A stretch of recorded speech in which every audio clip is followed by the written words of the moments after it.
Je suis Jacques d'Alphée, humble apôtre du Christ.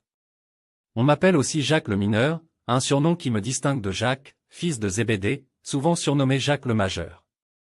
Né d'Alphée et de Marie, une des femmes pieuses qui suivaient Jésus, ma vie a pris un tournant extraordinaire lorsque j'ai été choisi pour marcher aux côtés de notre Seigneur. Bien que les évangiles ne dévoilent que peu de détails sur ma vie, mon rôle au sein des 12 apôtres fut tout aussi significatif que celui de mes frères spirituels. Je suis originaire de Galilée, comme beaucoup d'entre nous, un simple homme appelé à une tâche extraordinaire. Mon passé était modeste, mais il m'a préparé à l'humilité nécessaire pour accomplir la mission que le Christ m'a confiée. Je n'étais pas un pécheur comme Pierre, André ou Jacques le majeur, mais je partageais avec eux une foi simple et sincère. Mon cœur était ouvert à la vérité, et c'est cette disposition d'esprit qui m'a permis de suivre Jésus sans hésitation lorsque son appel a retenti. Certains disent que je suis le frère de Matthieu, l'ancien collecteur d'impôts, mais les Écritures restent silencieuses à ce sujet.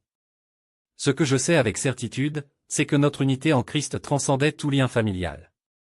Ensemble, nous avons partagé des moments de profonde communion, des joies intenses, et des épreuves qui ont forgé notre foi.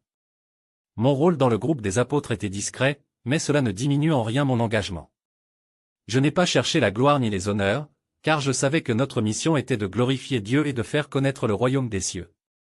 J'écoutais attentivement les enseignements du Christ, absorbant chaque mot, chaque parabole, chaque miracle. Ces moments m'ont profondément transformé, nourrissant mon âme et m'enseignant les vérités que j'étais appelé à transmettre. Après l'ascension de Jésus, j'ai participé, comme les autres apôtres, à la fondation de l'Église. Nous avons reçu l'Esprit Saint à la Pentecôte, un moment extraordinaire qui a insufflé en nous la force et le courage de prêcher l'Évangile dans le monde entier. Ma voix, bien que moins souvent mise en avant dans les récits, s'est élevée pour proclamer l'amour de Dieu et la vérité du salut. La tradition rapporte que j'ai prêché en Palestine et peut-être au-delà, affrontant les dangers et les persécutions avec une foi inébranlable. Mon martyre, bien qu'il reste enveloppé de mystère, témoigne de mon dévouement total à la cause de Christ.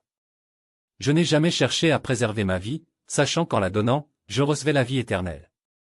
Aujourd'hui, je vous parle non pour glorifier mon nom, mais pour vous rappeler que, comme moi, chacun de vous est appelé à suivre le Christ avec foi et humilité. Peu importe votre place ou votre rôle, si vous ouvrez votre cœur à Dieu, il fera de grandes choses à travers vous. Je suis Jacques d'Alphée, témoin de la résurrection et serviteur fidèle, et je vous invite à embrasser avec courage l'appel que le Seigneur adresse à chacun de nous.